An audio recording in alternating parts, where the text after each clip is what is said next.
ContentSkip to contentSkip to cite indexed American businessman, who lives in Singapore, took advantage of an unusual opening in an administration where matters of policy and business often seem to blur.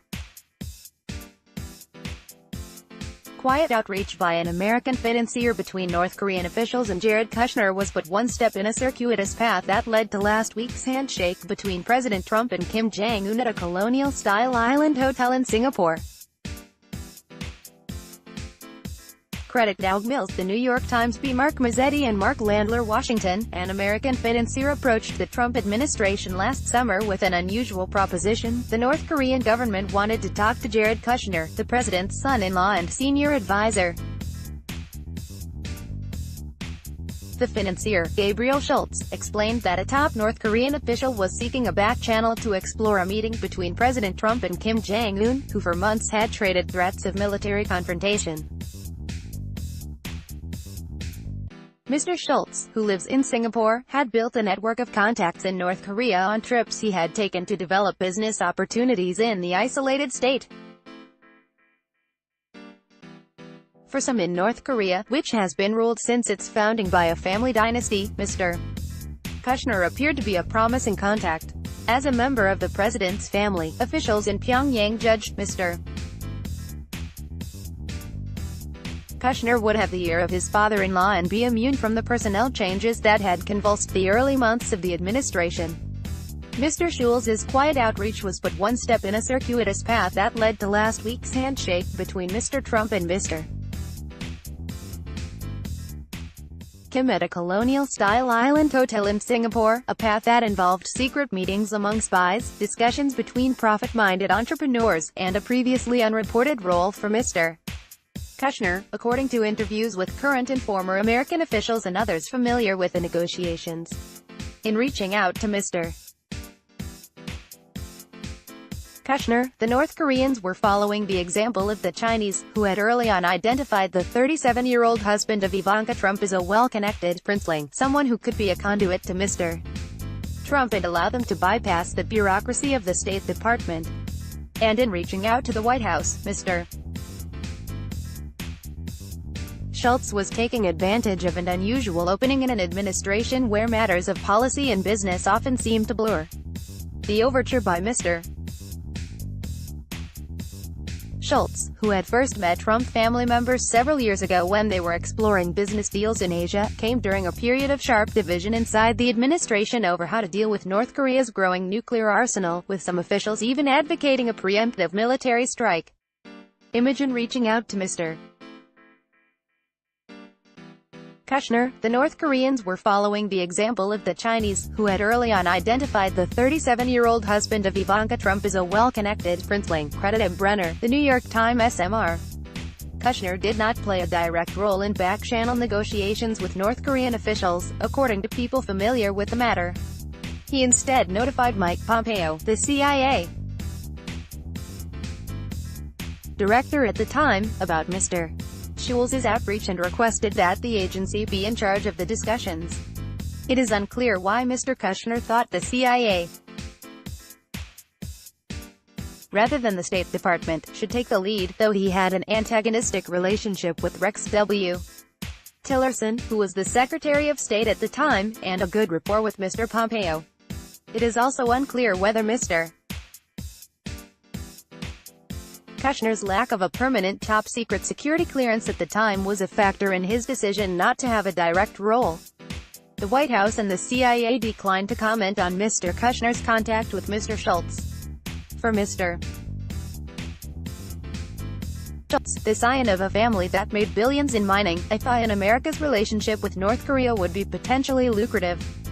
His firm, SGI Frontier Capital, adopts a high-risk strategy of investing in so-called frontier markets, Ethiopia, Mongolia and elsewhere. He did a number of small deals in North Korea before the Obama administration imposed new economic sanctions in 2016. I really believe that opportunity is found on the edge of our comfort zone, he told the Financial Times in 2013. In a statement, Mr. Schultz said, I do not discuss the nature of my business or personal relationships. The American financier, Gabriel Schultz, who lives in Singapore, has made multiple trips to North Korea to pursue business opportunities. Credit Korean Central News Agency meetings between Mr. Kushner and Mr. Schultz briefly injected the president's son-in-law into an issue in which he has otherwise had little involvement. But it was not the first time that Mr. Kushner became involved in a back channel on a delicate matter of national security. Early in 2017, he opened a private channel to China's ambassador to Washington, Qui Tiangai, to try to settle Mr. Trump's relations with the Chinese government, which had gotten off to a bumpy start after Mr. Trump spoke with Taiwan's president. Mr. Kushner and Mr. Qui choreographed a two-day meeting that April, in which Mr. Trump played host to the Chinese leader, Xi Jinping, at Mar-a-Lago, his estate in Palm Beach, Florida. That meeting was meant to herald Mr. Kushner's role as a key player on China. But he soon stepped back after a swirl of questions about his family's business dealings with the Chinese conglomerate, the Yanban Group, and his sister's offer to obtain preferential American visas for Chinese who invested in the Kushner family's real estate projects. Mr. Schultz is not the only person who has offered to act as a broker for talks between the United States and North Korea. More than a dozen people approached the State Department during the last year with claims to have connections to people high in the North Korean government, according to current and former officials.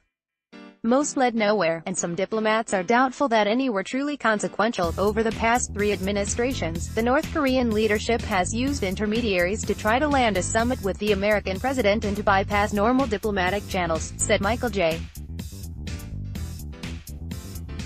Green, who worked on North Korea during the George W. Bush administration.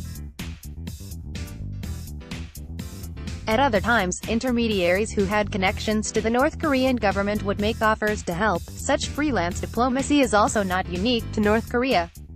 When President Barack Obama signaled an interest in talking to Iran in 2009, several people, among them a former Spanish prime minister and an Omani businessman, approached the State Department to offer to act as an intermediary.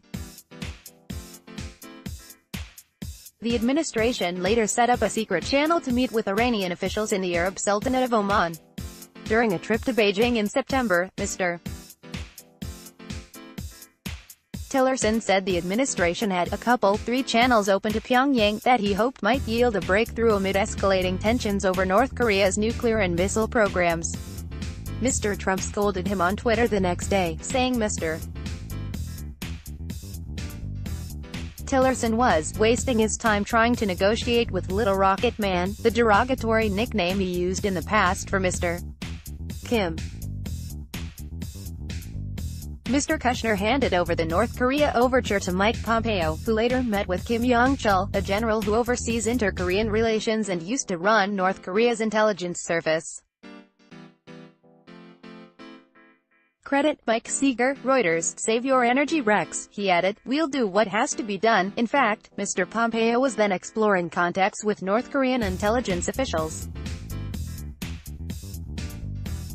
He made 2 trips to Pyongyang this year, and, after he replaced Mr.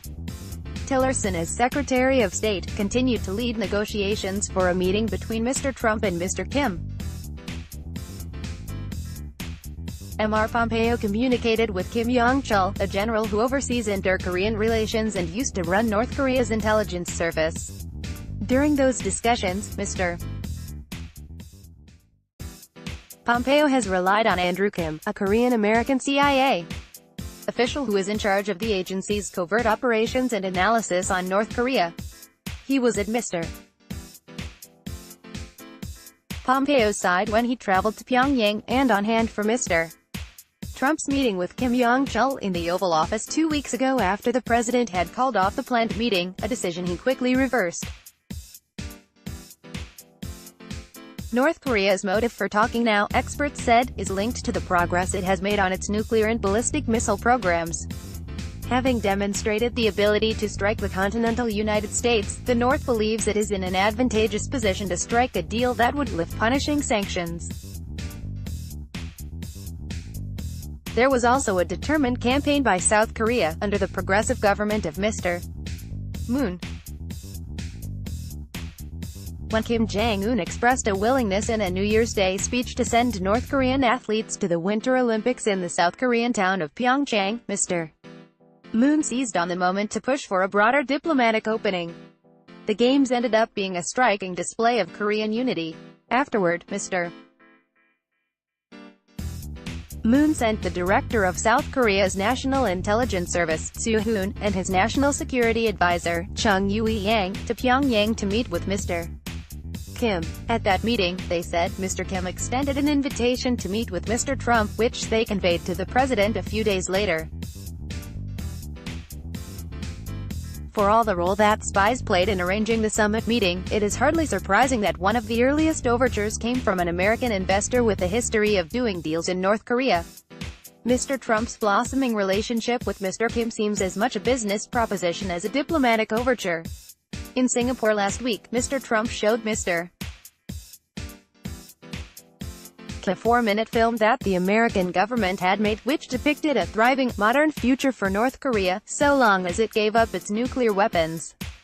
Mr. Trump enthused about the country's idyllic beaches, which he said he could foresee being lined with luxury hotels and condominiums. Think of it from a real estate perspective.